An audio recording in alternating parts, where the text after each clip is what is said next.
Behind Aladdin tomorrow on CBS This Morning. Bright Lights of Broadway again, playing the lead role of Sky Masterson in the hit revival of Guys and Dolls. So let's keep the party polite. Never get out of my sight.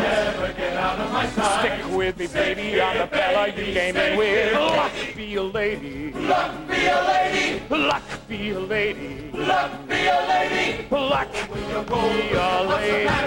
Tonight.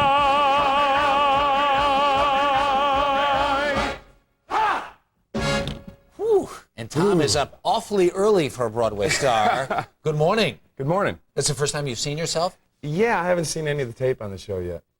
Well, it's too bad you don't have a voice or anything that could like carry through the. You sound great. You look great. It's fun. We're having a good time. Of course, it's a huge, huge hit, and it's. I always pick the big hits to come into City of Angels, and then this. Which is what you just did a year or two ago. Yeah.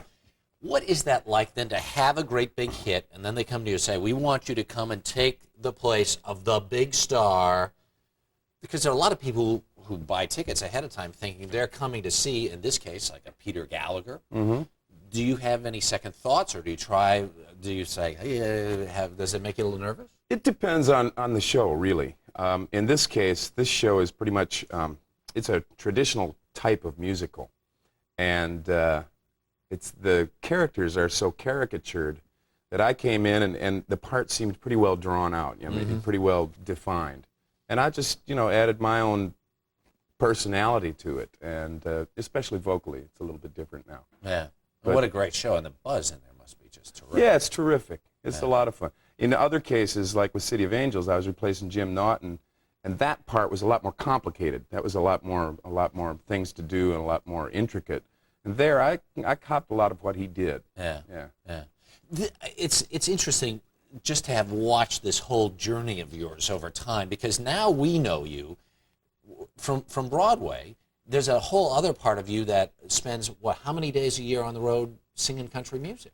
Well, it's been quite a few. In the last few years, we've been out on the road a lot. Like 100 or so dates a year? Yeah, since I left City of Angels, I've been doing that constantly until I got back here. Yeah. But get home, about 6-8 days a month. How does that? What took you down that road? What made you say I'm going to get myself a band? Because you really literally travel on the road with a band, right? Right. Well, I enjoy singing. I mean, that's always been kind of my first love. Yeah. And Dukes of Hazzard really was the only thing that I didn't sing in.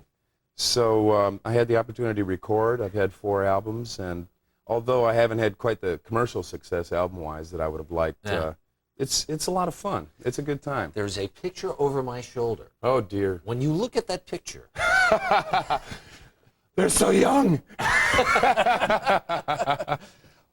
What goes through your mind when you see that? A great time. We had a lot of fun. Yeah. There was one of those shows that comes along once in a performer's life, probably. Maybe there'd be something else along that's of that kind of that visibility, but I'd be real surprised. That was quite a phenomenon. Yeah. I guess the thing I'm curious about is once you've had something like that, what happens down the line afterwards? Well, it kind of distorts your perception of things a little bit to have that much success. In a genre I'd never really done anything. I'd never done any television up to that point. Yeah. And so what you have to do after something like that is kind of reevaluate. And I was cast out of New York. I'd been here before that, and I'd already done a Cy Coleman musical on Broadway. I Love My Wife. And so this is this whole part of your life that people just don't even know. Yeah, exactly. Yeah. And so to come out of a TV series like Dukes of Hazzard, you kind of really had to sit down and say, well, now where exactly was I before I got involved in this? Yeah. So now I'm into recording and back on Broadway several times, and also I've got a movie that's going to be on one of your rival networks here next. We don't next mind. We don't mind. That's okay. So I've been kind of getting the best of all worlds. That's great. Great to see you, and thanks. Continued good luck in Guys and Dolls. Well, thanks very a much lot for coming in this morning. Amazing. 8 o'clock in the morning. The guys. Where is the coffee around here? Yeah. 5 minutes until the hour. We'll be right back.